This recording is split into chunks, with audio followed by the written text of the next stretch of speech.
जय हिंद दोस्तों, मैं जितेंद्र कुमार आपको आप सबों का अपने YouTube चैनल एकलव्य ज्ञान वाटिका पर स्वागत करता हूं। चलिए आज हम लोग एक सोशल अवेयरनेस, एक सामाजिक जागरूकता के तहत एक टॉपिक पर बात कर रहे हैं जिसका नाम है, आज हम लोग बात करेंगे फ्रॉड कॉल। ये जो फ्रॉड कॉल है, इस फ्रॉड कॉल क्या है और ये कैसे हम सबों को फंसाता है, चलिए इसी पर बात करते हैं। अभी देखिए क्या है कि बिहार बोर्ड की एग्ज़ाम हुई है, 10th क्लास और 12th क्लास की एग्ज़ाम हुई है। एग्ज़ाम के बाद क्या है कि बहुत सारे कॉल आना शुरू हो गया है। बहुत सारे बच्चे हमको कॉल करके बोलते हैं कि सर ऐसा है कि एक कॉल आया है और बोलता है कि हम बिहार बोर्ड से बात कर रहे हैं, हम बिहार बोर्ड के कर्मचारी हैं, वहाँ पे हम नौकरी करते हैं, आपकी कॉपी चेक हो रही है और आपका नंबर कम हो रहा है, आप 2000 रुपया मेरे अकाउंट में सेंड कीजिए और आपका नंबर बढ़ा देंगे। या फिर बहुत सारे ऐसे कॉल आ रहे हैं कि हम पटना कंकड़बाग से बोल रहे हैं, हम चिरैया टाल पुल से बोल रहे हैं, हम जो है आपके जहाँ पे कॉपी जांच हो रहा है वहाँ के टीचर बोल रहे हैं, या जो मूल्यांकन का जो विजिट करने वाले होते हैं, मतलब तरह तरह का वो पोस्ट का नाम बदनाम करके फ्रॉड कॉल करने वाले कॉल कर रहे हैं बच्चों पर, और वो आश्वासन देते हैं कि अगर आप मेरे अकाउंट में पैसा भेजेंगे तो फिर आपका नंबर बढ़ जाएगा। तो बच्चे आप ही परेशान हो रहे हैं, वो लगता है कि कॉल आ गया शायद कुछ, अगर उसको क्या लगता है 2000 रुपया दे देंगे तो मेरा नंबर बढ़ जाएगा, ऐसा लालच में आ जाते हैं। और वो हमको फ़ोन किए, बहुत सारे बच्चे फ़ोन से पूछे कि सर क्या करना सही रहेगा। सो ऐसा ऐसा कॉल आया है, पापा लोग बोल रहे हैं कि चलो दे दो, क्या होगा, जाएगा तो 2000 ही रुपया जाएगा ना, 3000 जाएगा, क्या होगा इतना रुपया, गया तो गया। तो जब हमसे पूछे तो हमें तो पहले हंसी आई, क्योंकि पहला नंबर तो जानो कि बिहार बोर्ड जो एग्ज़ाम लेती है, तो एग्ज़ाम होने के बाद क्या होता है, कॉपी का जो उत्तर पुस्तिका है उसका ऊपर का जो कवर पेज होता है उसको फाड़ दिया जाता है, जिस पे आपका रोल नंबर, रोल कोड, ये सब जो लिखा होता है उस पेज को फाड़ दिया जाता है और उस पर बार कोडिंग किया जाता है। जब आप कौन सा कॉपी किस बच्चा का है ये पता ही नहीं चलेगा तो उस पर मार्क कैसे बैठेगा। तो उस पर बार कोडिंग रहता है। कोई भी अगर कह रहा है कि आपका कॉपी चेक हो रहा है, चाहे एज ए टीचर अगर हम कहेंगे कि हम फलाने आदमी का चेक कर रहे हैं, तो ये गलत है, ऐसा हो ही नहीं सकता है, क्योंकि कोडिंग है तो कोड में पता कैसे चलेगा कि किसका चेक कर रहे हैं किसका नहीं कर रहे हैं। तो अब ये क्या है कि चूँकि बच्चों को तो ये सब अंदर की बात मालूम नहीं है कि सुनते हैं कि बार कोडिंग होता है, लेकिन उसे लगता है कि शायद बार कोडिंग में भी कोई ऐसा सेटिंग हो जिसके कारण हमको नंबर आ जाए। और चूँकि बच्चा जब एग्ज़ाम दिया है तो उसको तो लगता है शायद मेरा जो मैथ कमज़ोर चला गया, मेरा जो सोशल साइंस पेपर में कुछ कम लिखे या हिंदी में थोड़ा सा और नंबर आना चाहिए, तो उसके मन में कहीं ना कहीं संदेह है, कहीं ना कहीं परीक्षा को लेकर एक रिजल्ट आने का एक डर है।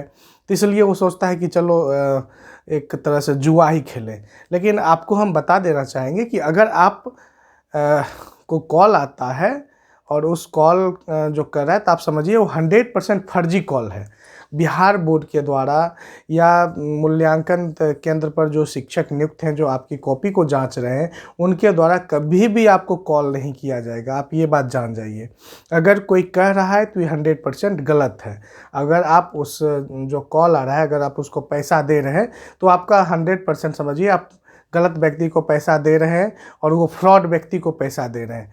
तो ये एक साइबर क्राइम के तहत है, ऐसा करना भी अपराध है और ऐसा इस चीज़ को प्रोत्साहन देना भी अपराध है। ठीक है, तो ये साइबर क्राइम के तहत आता है कि भोले भाले लोगों को फंसाकर पैसा ऐंठना। देखिए होता है क्या कि यदा कदा हम लोग के मोबाइल पे भी कॉल आ जाता है कि आपका एटीएम ब्लॉक होने वाला है, तो आप हम जो है ब्रांच मैनेजर बोल रहे हैं, आपके बैंक से बोल रहे हैं और आप ओटीपी भेजिए, तो आप अपने एटीएम का पासवर्ड भेजिए। तो इस ढंग का बहुत सारा मैसेज वो गुप्त सूचना मांगता है।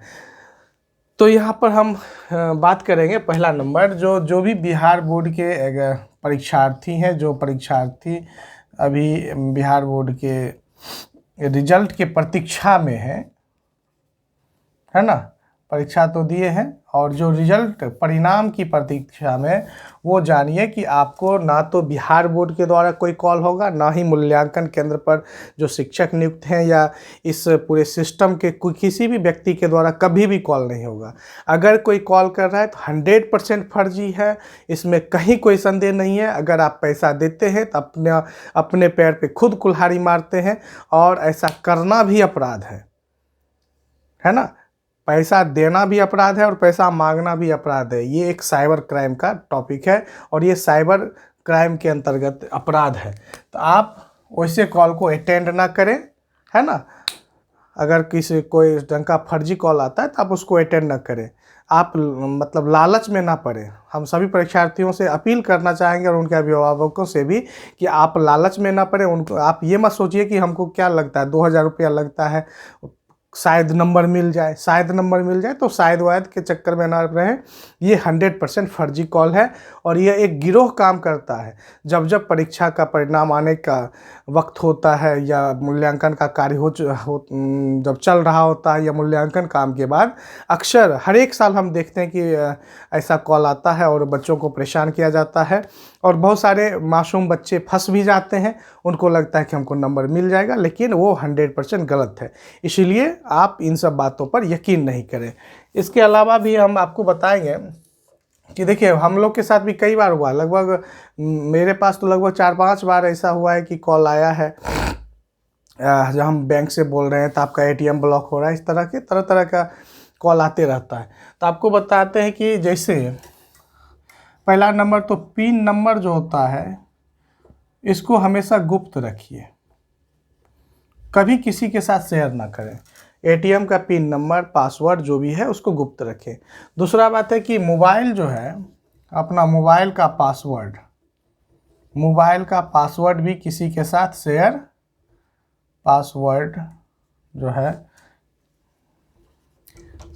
ना करें, किसी के साथ साझा ना करें।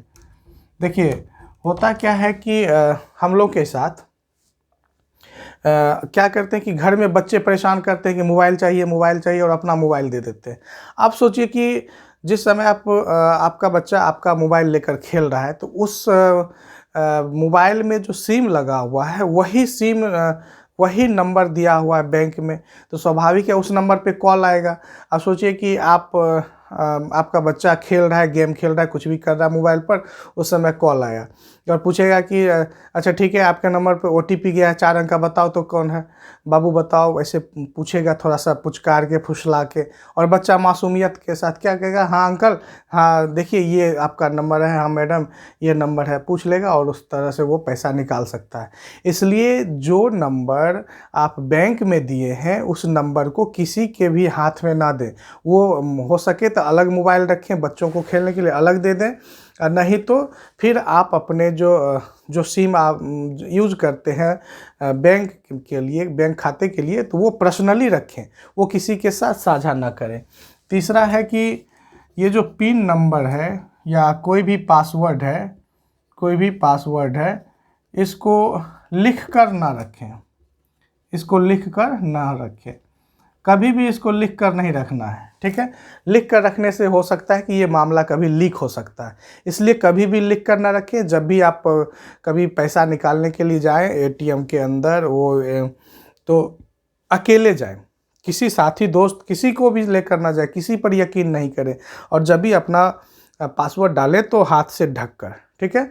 और जब परचेजिंग करने के लिए हम शॉपिंग मॉल में जाते हैं तो वहाँ भी जो आप अपना पिन कोड डालते हैं वो हाथ से ढक कर डालें, कभी भी अपने पिन कोड को किसी के साथ साझा नहीं करें। इसके अलावा भी बहुत सारे लिंक हमेशा मोबाइल पर, व्हाट्सएप पर भेजा जाता है, आप इस लिंक को क्लिक करें, आप इससे जुड़ जाएंगे, उसको क्लिक करें, ये बोनस मिलेगा, ये फ़ायदा मिलेगा। आप कोई भी अनर्गल टाइप का जो मैसेज आता है या जो बोनस का जो प्रलोभन देता है, किसी भी चीज़ को अटेंड नहीं करें, है ना। फालतू मैसेज को अटेंड ना करें और लोभ में नहीं फंसें। इसके अलावा कुछ व्यक्ति क्या करते हैं, जो ATM का कार्ड होता है उसी कार्ड में अपना पिन लिख कर रख देते हैं, तो ऐसी भी गलती नहीं करें।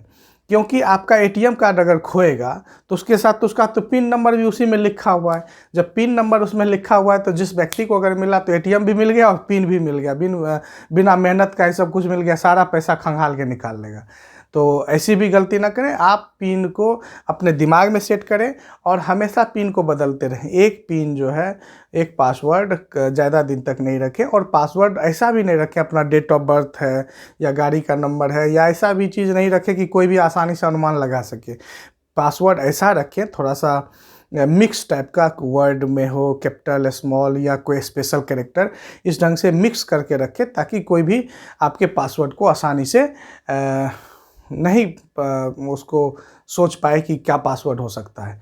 तो ठीक है, तो हम आप लोग से एक बार फिर से अपील करना चाहेंगे कि परीक्षा के नाम पर, आपके रिजल्ट के नाम पर और अच्छा परिणाम दिलवाने के नाम पे जो फर्जी कॉल आ रहा है उसको अटेंड ना करें, उसमें किसी तरह का कोई इंटरेस्ट ना लें। वो बिल्कुल फर्जी है, बिहार बोर्ड के द्वारा कहीं और या उसके किसी भी कर्मचारी के द्वारा ऐसा कोई भी कॉल नहीं होता है। ठीक है, यह एक गिरोह के द्वारा हो रहा है और ये गैर कानूनी है। ठीक ना, आप इस बात को अपने दोस्तों के साथ, ज़्यादा से ज़्यादा लोगों के साथ फैलाएं ताकि कोई भी बंदा इस चक्कर में, इस गिरोह के गिरफ्त में ना आए। मेरा यही मानना है कि अगर आप लोग एक दूसरे के साथ ये वीडियो साझा करेंगे, उनके साथ ये जानकारी ले जाएंगे तो वो इससे बच सकते हैं। नहीं तो फिर क्या होगा, वो लालच में आकर, जानकारी के अभाव में आके, अज्ञानतावश क्या होगा, इसके चक्कर में पड़ सकते हैं और फिर जब फंस गए तो फिर उसका कोई उपाय नहीं है। इसलिए इसमें नहीं पड़ना है। ठीक है, thank you, all the best.